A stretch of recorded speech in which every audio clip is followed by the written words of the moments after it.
Welcome, everybody, to the Universal Jungle.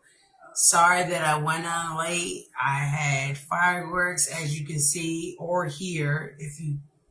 Sorry, shouldn't have said it. You can see, but as you can hear, there's fireworks in the background. But yes, welcome to the space where it's not always comfortable, but damn sure is necessary. Before we talk about last episode, in this episode, I really would like to shout out to the government and this big, ugly ass bill. I really would like the government to understand what the fuck they about to do. You're literally about to genocide a whole 3 generations of people. We know y'all been wanting to depopulate, and you wanted to depopulate a particular race. It didn't work with syphilis, HIV, AIDS, corona. Because here's the thing about melanated people. We're fucking resilient. We're like fucking roaches. What kill off our ancestors doesn't necessarily kill us off because we're immune to it. What kills us off is not necessarily going to kill our kids off. You know why? Because they're immune to it. We evolve with the environment. If you don't believe me, Google it. Alexa, Siri, Chat GPT, the bullshit. Any of my podcasts that you've seen that nothing of my information seems credible, please, I fucking challenge you, dare you to research yourself. I do the research so you don't have to. But again, don't take my word for it. Go do it for yourself. I like rebuttal. And if you know me and my family, we loud motherfuckers. All the time, yes. So I'm telling you, government, you're about to genocide about 3 generations of folks, starting with senior citizens and downward. The only thing that's going to be left is our age group and everything underneath. You're taking away Medicare, Medicaid, food stamps, a lot of government assistance that helps people today. What the fuck? But here's the kicker and the gag and the joke that the government put on you mega motherfuckers that you thought you was making America great, but you're making America worse. Y'all people that voted for this fucking orange tangerine, this fucking Cheeto, y'all motherfuckers gonna be hurt the worst. Again, I see what happened to Nevada, Nebraska farmers, Texan farmers. Like, y'all agriculture is like 12 point something, 9 million in a hole and climbing. Ask the black farmers if they suffering. We've been suffering for so long, we know how to take care of our own. And what's sad is y'all not even prepared for it. But us, we've been prepared for it for a very, very, very long time. It's like literally almost coded in our fucking DNA. Yeah, you hear me? Thank you, Blondie. Hey, boo. It's literally coded in our DNA.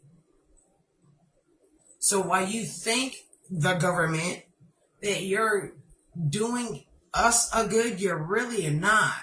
You're making people feel the same way we do. So you want a mass group of people charging the White House and actually doing something. Not that little mass that you had. Nah. These people right now are mad. Government, He mad than a motherfucker. But as you can see, us melanated people, we taking a rest. We're sitting down for a reason. It's something in our soul that says, sit your ass down. And we are. We're letting other people, and you know who those other people that never fought for nothing. They just reap the benefit off of. Those people are fight. Taste a third of what we go through every single fucking day. I can't wait. The beautiful bill, that big ugly motherfucker. Oh yeah, it's been passed since yesterday. And mind you, that orange Cheeto thought that it was going to be his day again, like it was his birthday and nobody showed up. Okay, nobody showed up neither, but other than motherfuckers that is supporting him. And it's not that many anymore. Not like it was in election. Them motherfuckers are dropping by the thousands. Nah, I just had to get that out the way because it was on my brain and it was something. And if y'all wondering, I'm talking to Marie Trice, aka Landy Poo. I'm talking to her. It's something that was on my mind, needless to say, before all of this. But yeah, what the fuck is you doing, Trump? What are you doing, bruh?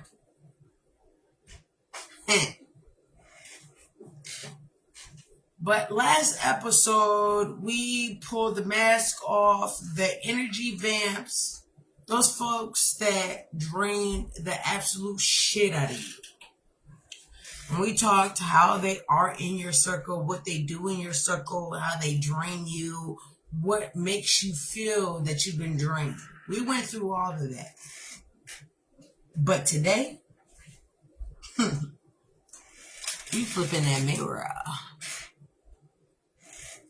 What if you are draining the room? What if? So I'm going to go through some things that might help you determine behaviors of people that don't even know that it's them at all. You know, sometimes it's hard for people to know it's them. And you got to be that one to be like, no, motherfucker, it is literally you. It's you that feel that way. I don't feel that way. So they can go self-heal and reflect on their bullshit. And I hate to say it because, you know, I used to be that person. But, you know, I had to sit down with myself and reflect. And like I said, if you feel a little called out, please don't fight it. Sit with it. Today, we're going to help heal you. Definitely going to help heal you. This ain't shame. It is for growth, people. You need to grow. These people that have these behaviors always have to be right. And I know y'all done been around people that no matter what you say or do, they always have to fucking be right. And you're like, no, you're not. You're wrong. But they ain't trying to hear it at all. I'm literally like life and love. So let's go. Oh, yeah.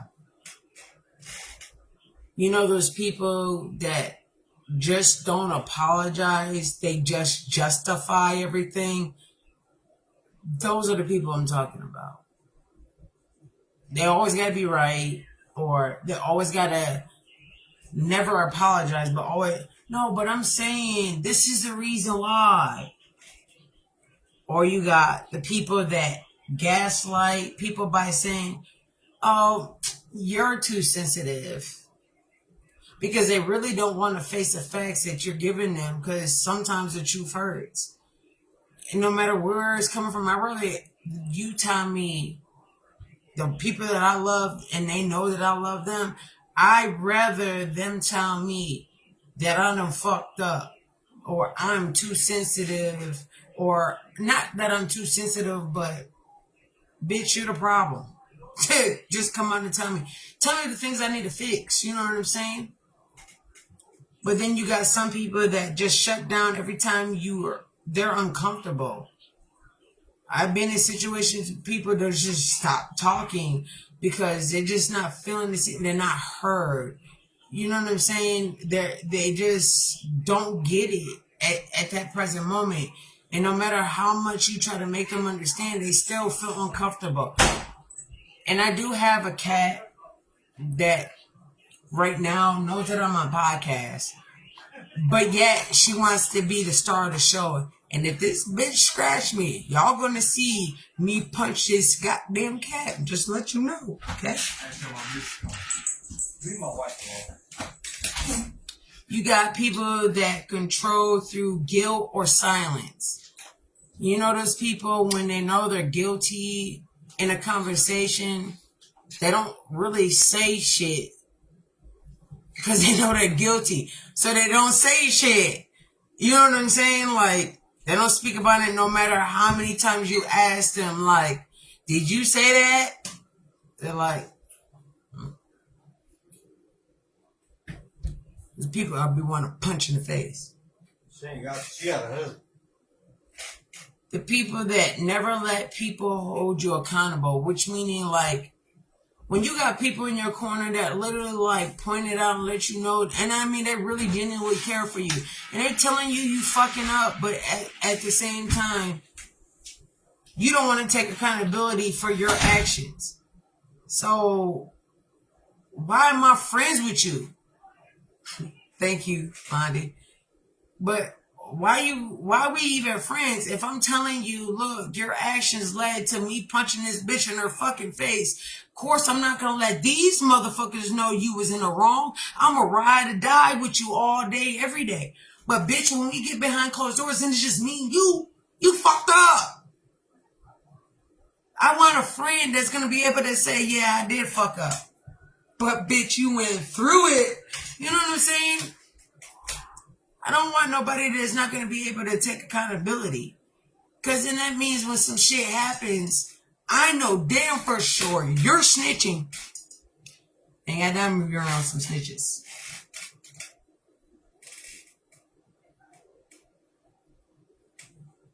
I got you. Let me get through this and we have a moment. Promise you. You leave people before they can leave you. You ever have anybody in your relationship, however the ship that is, literally just ghost face you like you ain't nothing, just because they really knew that you was tied up with them, but you was willing to still work it out, but they didn't really care to figure out if you was still figuring it out? Those people I can't stand. Sound familiar? It did for me too. Toxic does not mean evil. I need y'all to understand that. It means pain. It's leaking out and cutting people who don't even cause it. So, like, literally, you got to be careful who you hurt in the process, because I know sometimes people don't mean hurting people, but sometimes people get caught in the crossfire. They get hurt too. And you got to be the bigger person. You got to take accountability. And you got to call that person. You got to see that person in person and be like, look, yo, I know what happened was what happened, but I do apologize that I wasn't there, or I didn't conversate, or I yelled at you, whatever the case may be. You got to take accountability. People are scared to take accountability for what? The worst can happen is that you either lose a friend or you gain a real motherfucker that you know is going to have your fucking back all day, every day. Simple as fact.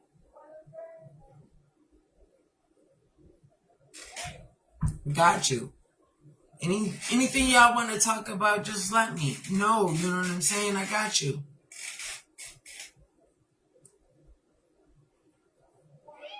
Some of these people don't know the difference between trauma and toxicity. You know what I'm saying? Those two, they seem similar, but they're not. You know what I'm saying? Sometimes what looks toxic is actually a trauma response. Like, for example, intent doesn't erase impact. Let me give you some examples like you avoid conflict because yelling reminds you of growing up in chaos. That is trauma. When you become been used to your mom getting beat on by your dad, that's called trauma. So therefore, in your future, yelling in an argument is a trigger for you. You know, if you see somebody get shot, hearing loud noises is a trigger for you. That's trauma. You face something. But ghosting people when they're trying to communicate, that's toxic. When somebody texts you every day just to check in on you, to make sure that, not because they want to be nosy, but they're really genuinely trying to be a fucking friend. You know what I'm saying? And you don't communicate. Sometimes me and my bestie, we don't communicate. But she will let me know that, hey, look, right now I don't feel like talking. When I do, I'll contact you. I need a moment. I can't do nothing but fucking respect that. You know what I'm saying? Two things can be true about both situations. You could be hurt, but you also could be hurting other people. They didn't really ask to be hurt. Again, key word is accountability. Accountability is not hurtful or damage. It's literally healing you. So accountability is healing.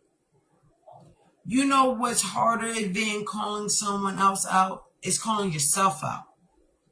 But accountability ain't punishment. It's freedom. When you say, damn, that was me. I was dead ass wrong for that. You ain't weak. You're very fucking powerful. Let me make that clear. Because now you have the power to change that shit. Look, ain't no one said healing was pretty. It's fucking ugly. The ugly crying, deleting of the numbers, the blocking motherfuckers, the sitting with yourself by yourself, reflecting. But on the other side of the bullshit is literally fucking peace, clarity. It's a sense of you that you never got tapped into. And you need ways to clean this shit up.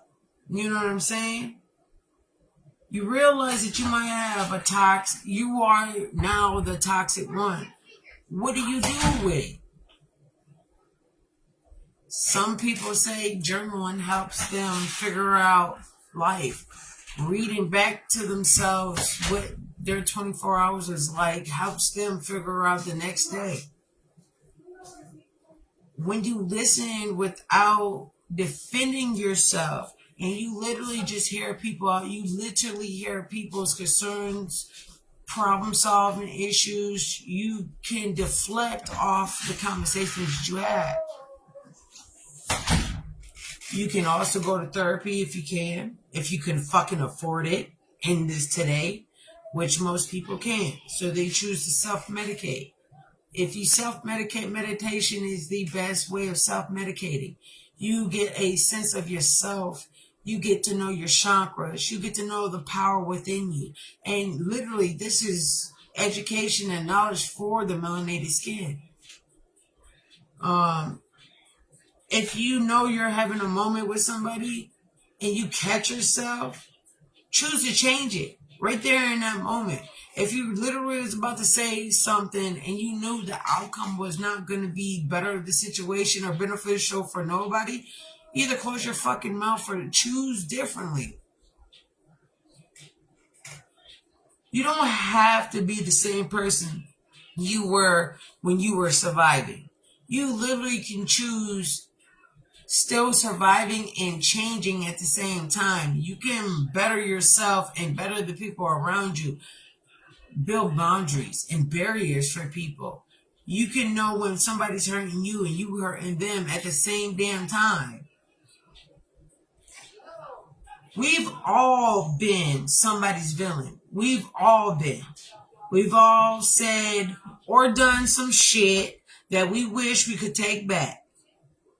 But we can't, because that's not how the way world works. Time don't work in backwards time. It goes forward. So all you can do in life is go forward. Figure out your mistakes and change that shit.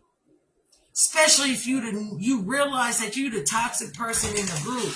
If you the girl that goes out with a group of girls that just want to have fun and you don't want to always getting fucking drunk to the fucking max, sloppy, doing raging shit, leaving motherfuckers like, nah, bitch, we not asking you to go out no more. You toxic as fuck. But I'd rather my group of girls tell me that I'm a toxic one than anybody else that I don't really fuck with. The fuck you mean? But the question ain't, have I been toxic? The question is, am I willing to face it, fix it, and free myself from it? That's the question people fail to fucking realize in today. You forget that you can fix it. You forget it that you can change it and you can move on from it. It doesn't have to be a guilt trip. It's not a trait that you have to solely keep on all the fucking time. You don't have to worry or waste important fucking moments, but you are responsible for what you do next. You know what I'm saying? This week, check yourself before you check anybody else. That's what you could do. Heal out loud, apologize for real, and start showing up differently.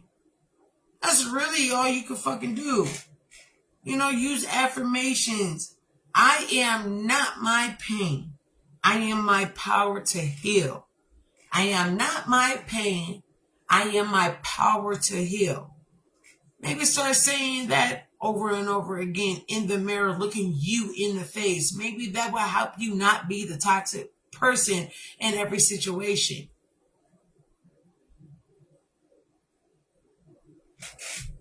Next week, I know this kind of was a short program. Most of them will, because I got real shit to talk about. And I like different topics and talk about shit that nobody else likes to talk about. But next week we'll be talking about real people and real spirits. Some people don't believe in spirits and some people really fucking do. And I'm here all for it, boo-boo. We talk about the unreal shit. It's the reason why it's the universal jungle. But before I leave my jungle family, I got to give you some knowledge we don't know. Y'all ready? Y'all definitely ready. And I'm going to call my girl and see if she's still willing to conversate with us on whatever we were talking about.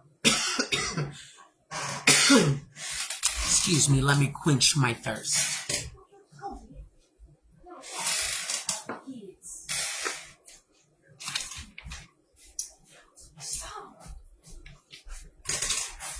Watermelon wasn't always a stereotype. It was a symbol of black freedom.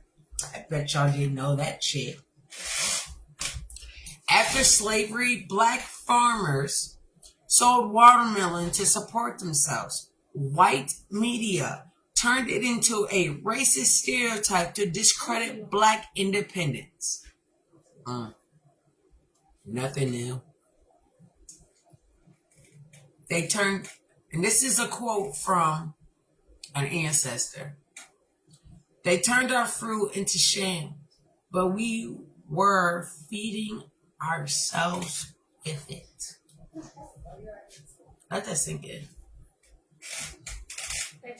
Rock and roll was born in black hands. Sister Rosetta Thorpe, a gospel singer, black woman, played the electric guitar in the 1930s and was called the godmother of rock.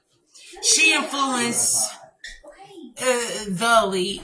She influenced Elvis, Chuck Berry, and Johnny Cash. And still, to this day, has not got her flowers until now on the Universal Jungle.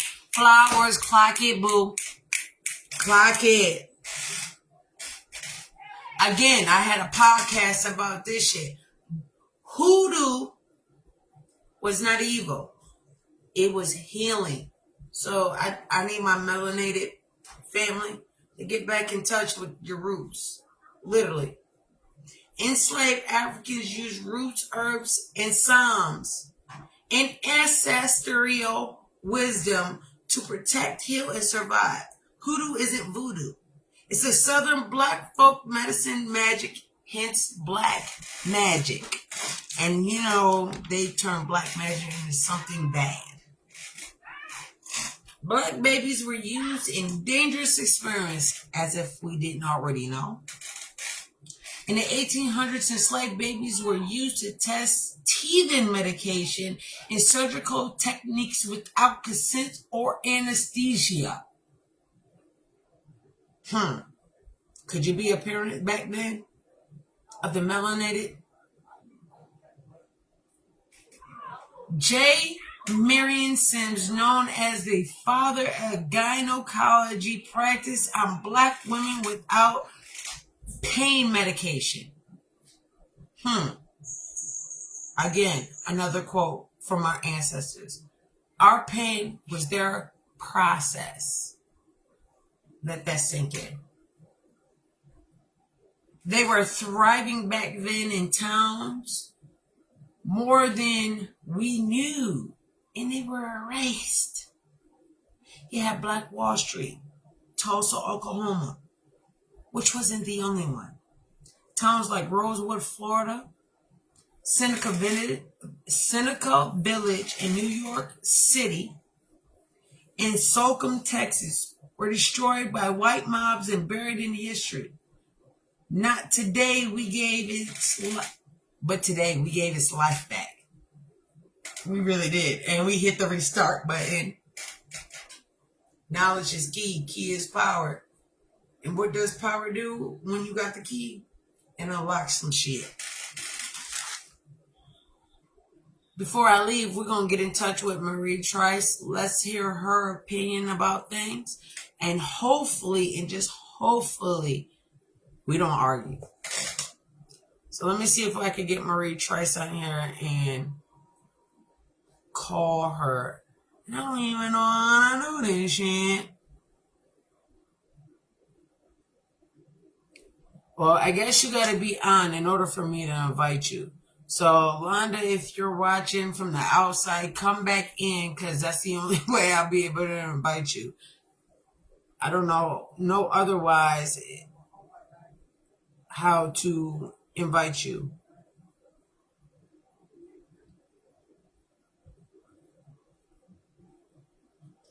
Hang on, y'all. I'm trying to invite Yolanda.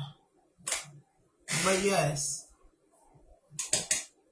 I feel like if you realize that you're the toxic one in the bunch, the best way for you to figure out that you're the toxic one, just have a serious conversation amongst people that actually genuinely respect you and going to give you them hard-ass answers that you don't want to hear. Because the truth hurts. It's supposed to. It's supposed to make you feel something so you change. So you change for the better. Not for them, but for you. Everything you do is supposed to be for you. So take solace in that. Like, realize that you may have a friend that is the toxic one. I can't wait for next week when we talk about this weird and scary shit that I fucked around and did some research about. The real people and real spirits. That's going to be a motherfucking doozy. But I do appreciate everybody that did tune in. If y'all have any questions, comments, and concerns, please DM me or go back in this chat. Not that I go back and look at the video, but if you DM me and let me know, hey, bitch, I did comment on there, respond to it. I got you. I'm going to do that. Because your criticism helps me build a better show. You feel me? And I do want to go somewhere. I got a message that is supposed to be spread. God willingly. He allowed me to. Hopefully ain't got nobody that's got it out for me that bad to cut my tongue, because you got another fucking thing in story. But anyways, at the end of the day, y'all let me know how y'all feel about the situation. And I'm gonna let y'all go. Thank y'all for tuning in to the Universal Jungle. Please come back and visit me next week when we talk about real people, real spirits. We might get a little scared, so please don't watch my show with the lights off if you're a scary motherfucker, because I'm like, scared. But love y'all, my jungle family, friends. I love y'all, love y'all, love y'all. Come back and see me again on the Universal Jungle. Peace out.